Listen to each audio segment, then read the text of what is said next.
Hola, bienvenidos al curso. Este es el primer capítulo de una serie de cursos para aprender a realizar topografía con drones.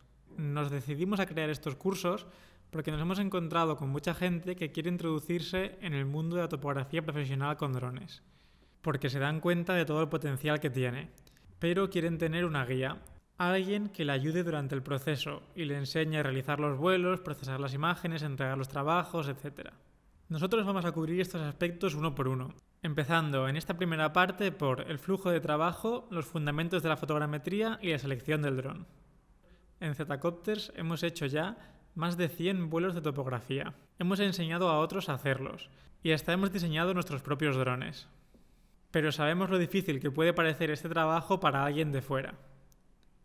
Buscar el dron correcto, aprender a usarlo, hacer las pruebas, etc. Y sabemos que puede ser un poco frustrante si nadie te ayuda. Por eso queremos ofreceros una guía de calidad que podáis tomar de referencia durante vuestro aprendizaje. El curso está orientado de una forma muy práctica. Todo lo que aprendáis va a mejorar los resultados de vuestros trabajos. Y además nos hemos esforzado en hacerlo de manera entretenida. Es un tema que ya de por sí es interesante, así que estoy seguro de que vais a disfrutar haciendo el curso. Dicho esto, vamos a pasar a la primera lección, el flujo de trabajo en un proyecto de fotogrametría.